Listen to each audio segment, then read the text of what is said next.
I'm Gab. He's Don. Blue skies over West London now. If you're wondering why I'm coming to you over the magic of Zoom, well, that's easily explained. I have COVID, and Jules is on holiday, but that's okay. We're still bringing you a show. Thanks so much to Don for coming in. We'll be talking about the Finalissima, the champions of Europe taking on the champions of South America, fallout from Paris, Sadio Mane's future. But Don, let's start at a match that you covered last night, near and dear to you as a former Scotland international. Scotland against Ukraine. I think it's fair to say that most neutrals generally like Scotland and will root for Scotland against most opponents. But I think last night, all the emotion and also probably a fair amount of technical superiority were with Ukrainians. I think that's absolutely fair, Gab. Get well soon, by the way. Yeah, it was a strange game because Ukraine started really fast, as you'd expect, because they were carrying so much emotion going into the game. But Scotland never got going. Technically, I thought Ukraine were better. Tactically, the manager was far superior. Had some fantastic players on the pitch. I thought Malinovsky and Zinchenko in the middle of the park absolutely ran the show, and Scotland couldn't get anywhere near them in the end. But they were comfortable, Gab. It wasn't like Ukraine went there and sort of defended a little bit and Scotland put them a little bit of pressure, maybe had 20 minutes in the second half. But in terms of how the game went, I mean, Ukraine were comfortable. The scoreline didn't flatter them one bit. They were really good.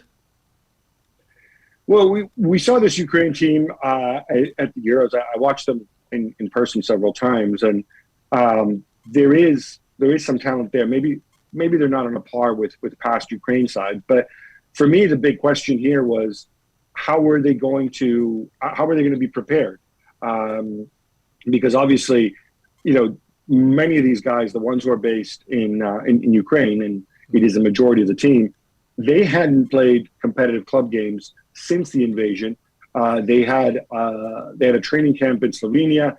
They played some friendlies against Borussia Mönchengladbach, against Empoli, but clearly not the ideal way to go and prepare for this game. So much emotion. We saw Zinchenko crying the day before the game. But is it fair to say that ultimately they showed that it was a professional performance from them as well? They were the better side and they made it count. Yeah, I think a lot in the modern day football, Gab, as you know, I think we're all talking about the preparation. I mean, preparation can go one or two ways. I mean, I've had games where you've been late for a game, your bus might have got stuck in traffic, and then literally 15 minutes later you get off a bus, get changed and play, and you play well. So there's different sorts of preparation. Their motivation was obviously absolutely massive for them. Now, emotionally, that must have been difficult for the players to carry into this game. But at the same time, the prize was so big for them. And the atmosphere in Hampden was electric. It was really good. Once the game started, you try and put that to one side as a player, then you concentrate on the match, which they'd done really, really well.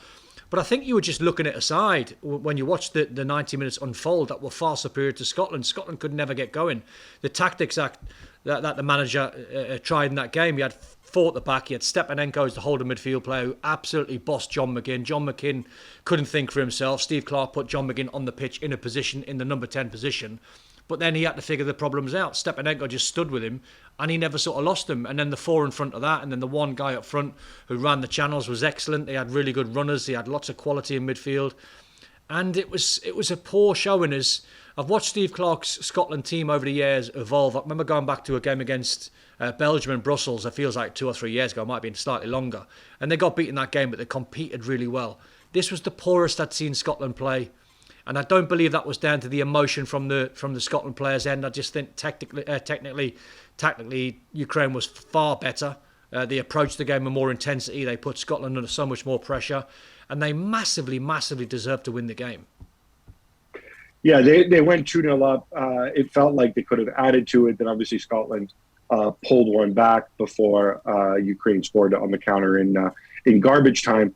Next up is Wales. Wales, who of course they played against Poland. They lost 2-1. It was a Nations League game.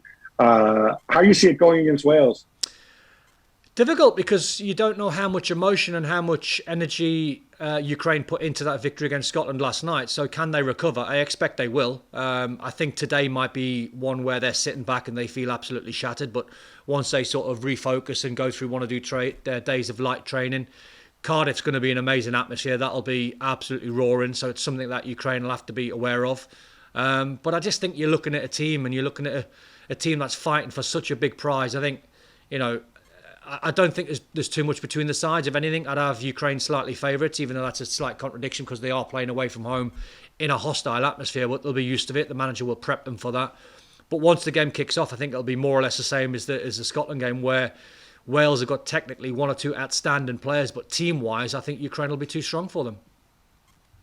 Yeah, and I think, again, it's going to be one of those games where most neutrals will be 100%, I think, with Ukraine.